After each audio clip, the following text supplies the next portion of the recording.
Gold medal वाली बहू। सपना के पिता एक गरीब किसान थे। माँ पिता खेत में काम करते तो पीछे से सपना गांव के बच्चों के साथ हॉकी खेलती। एक दिन शाम को सारा दिन खेलती रहती है, ये नहीं कि छोटे भाई को संभाले। माँ पता है, मैंने आज हॉकी में पास के गांव के लड़कों की टीम को हरा दिया। अरे वाह वाह मेरी बेटी, शाबाश। ये ले कर रुपया, जा जाकर टॉफी खा ले। सपना खुशी से पिता के गले लग जाती है और बाहर चली जाती है। अरे तुम इसको बिगाड़ रहे हो, मैं ना इसकी शादी ही करा दूंगी। ऐसा कैसे शादी करा देगी? हाँ, अभी तो उम्र खेलने की है। माँ बड़बड़ करती वहाँ से निकल जाती है। लेकिन शाम को उन लोगों के घर कुछ लोग आते हैं। अरे राम सुखिया, जरा ये तो बतलाओ, सपना के बारे में क्या सोचा है? अरे क्या सोचना है मास्टर जी, पढ़ रही है, जितना पढ़ सकती है पढ़े, फिर शादी करवा देंगे, कोई अच्छा सा गांव का ही लड़का देख लेंगे। अरे तुम तो उसके पिता हो, तुमको कुछ नहीं पता? माँ घबरा जाती है। अरे का मास्टर जी, का पता नहीं, का हो गया? हम तो इनसे पहले ही बोल रहे थे कि लड़की की जात है, संभाल लो। अरे भाभी जी, आप भी ना कभी अच्छा भी सोच लिया करो। अरे सपना क्या खेलती है हॉकी, बड़े से बड़े आदमी भी नहीं जीत पाते हैं उससे।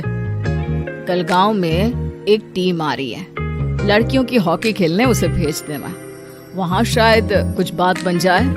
अरे ना मास्टर जी, कोई खेल वेल नहीं करवाना है हम लोगों को, वो भी शहर के लोगों के साथ तो बिल्कुल भी ना।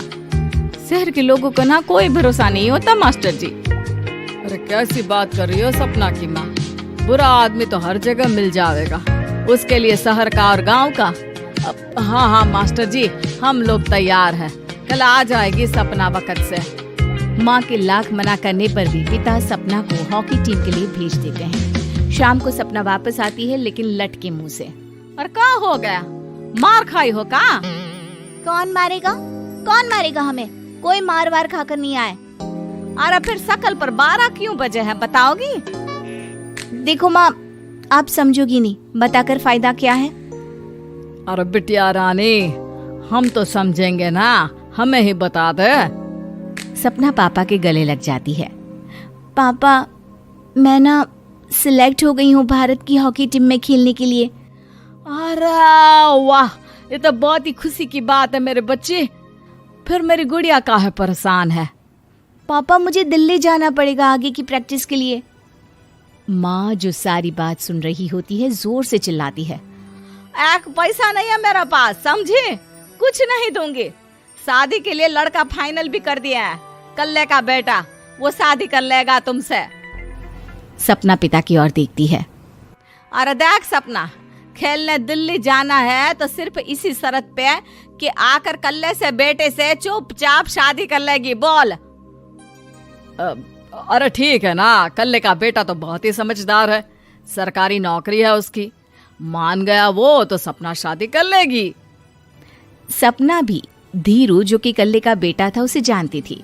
वो मन ही मन सोचती है कि शादी तो वैसे भी होनी है, लेकिन माँ की ये शर्त मान गई तो जीवन जीने का एक मौका तो जरूर मिलेगा। हाँ, मुझे मंजूर है। तो कल मैं उन लोगों को बुला लूं? पिता और सपना दोनों एक दूसरे को देखते हैं। अब माँ ठीक है ना, बुलाने की क्या जरूरत है, वो लोग पसंद कर रहे हैं ना मुझे, वही ठीक है। बस आप तो मेरा दिल्ली का बैग पैक कर दो। सपना दिल्ली जाती है, दिल्ली टीम के लिए खेलने के लिए। सपना खूब अच्छा खेलती है और गोल्ड मेडल जीत कर आती है। जब वो गांव आती है तो उसका जोरदार स्वागत होता है।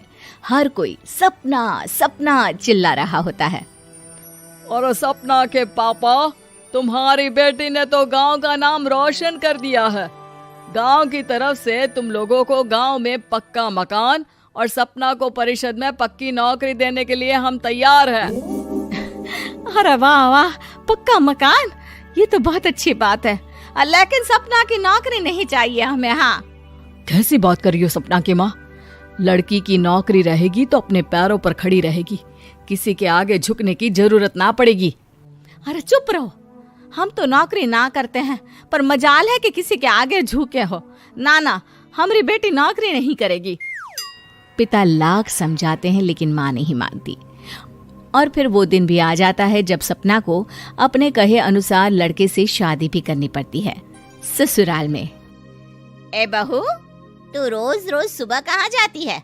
घर का सारा काम निपटा कर कहाँ भागती है?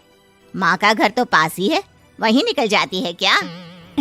नहीं माँ जी, मैं हॉकी खेलने जाती हूँ, मुझे खेलना पसंद है। खेलना पसंद है? अरे कैसी बात कर रही है बहू, शादी के बाद तो कोई लड़की खेलती फैलती नहीं है, वो घर का काम काज देखती है। सपना कुछ नहीं कहती। वो एक रोज कमरे में अपनी अलमारी ठीक कर रही होती है कि तब सुनो, वो जो लटक रहा है ना, क्या बोलते हैं उसे? मेडल।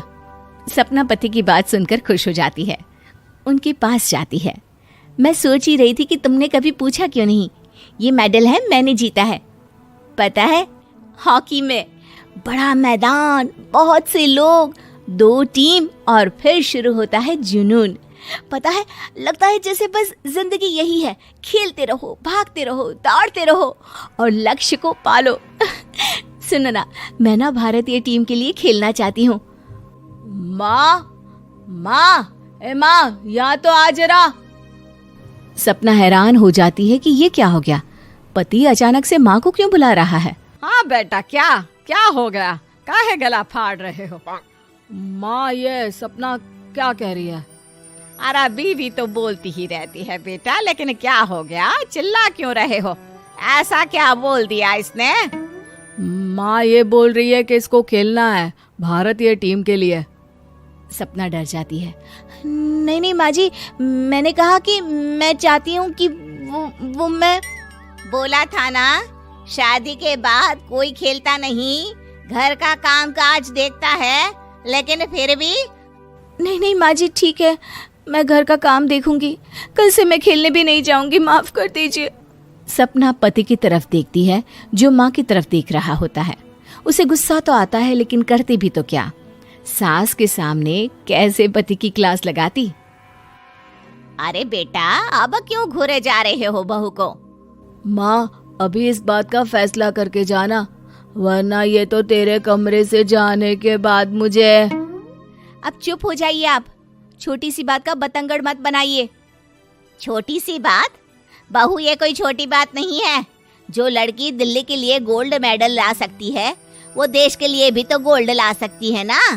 हम लोगों को किसी चीज की कमी नहीं है बहू, घर का काम तो कोई भी कर लेगा, लेकिन देश का नाम रोशन करने के लिए सपना चाहिए। जा बहू, तेरी ट्रेनिंग का सारा इंतजाम तेरे पति ने कर दिया है, जा खेल और देश का नाम रोशन कर। सपना की आंख में आंसू आ जाते हैं। वो सोचती है कि बेटियों को मायके के साथ अगर ससुराल में भी सहयोग मिले तो ऐसा कोई काम नहीं जो वो नहीं कर सकती है।